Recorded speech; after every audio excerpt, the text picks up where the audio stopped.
या बातमीचे प्रायोजक आहेत हॉटेल बडे पीर। आमचा पत्ता विजापूर वेस आणि दुसरी शाखा जिंदाशाह मदार चौक सोलापूर। MBBS प्रवेश मिळवून देण्याचे आमिष दाखवत आणि MIMचे नेते अकबरुद्दीन ओवेसी यांच्याशी जवळची ओळख असल्याचा दावा करून सोलापुरातील एका व्यापाऱ्याची तब्बल 14 लाख रुपयांची फसवणूक झाल्याची घटना उघडकीस आली आहे।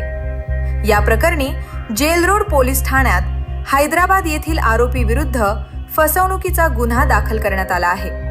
या प्रकरणी मोहम्मद मुर्तुजा अब्दुल सत्तार खरादी वय 44 राहणार बेगमपेठ सोलापूर यांनी तक्रार दिली असून त्यांच्या चुलत बहिणीचे पती इफ्तेकार इजाक कादरी रा सैदाबाद हैदराबाद याच्या विरुद्ध गुन्हा दाखल करण्यात आला आहे। पोलिसांनी दिलेल्या माहितीनुसार तक्रारदारांचा मुलगा खुदूस अहमद हा 2025 मध्ये 12वी उत्तीर्ण झाला असून त्याला MBBS साठी प्रवेश घ्यायचा होता। त्यावेळी मे 2025 मध्ये सोलापूरला आलेल्या आरोपी इफ्तेकार कादरी याने हैदराबाद येथील डेक्कन मेडिकल कॉलेजमध्ये प्रवेश मिळवून देण्याचे आश्वासन दिले। तसेच MIMचे नेते अकबरुद्दीन ओवेसी यांच्याशी आपली चांगली ओळख असल्याने प्रवेश निश्चित करून देऊ असा विश्वास त्याने तक्रारदारांना दिला।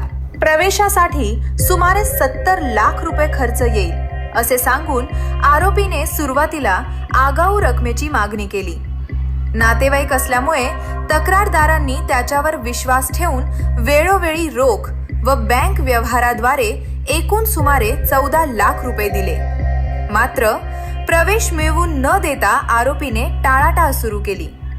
पैसे परत मागितल्यावरही समाधानकारक उत्तर न मिळाल्याने आपली फसवणूक झाल्याचे लक्षात येताच तक्रारदारांनी जेल रोड पोलीस ठाण्यात धाव घेतली।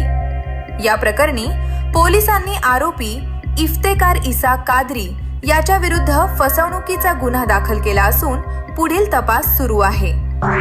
ताज्या घडामोडीसाठी पाहत रहा लोकराज्य न्यूज मराठी।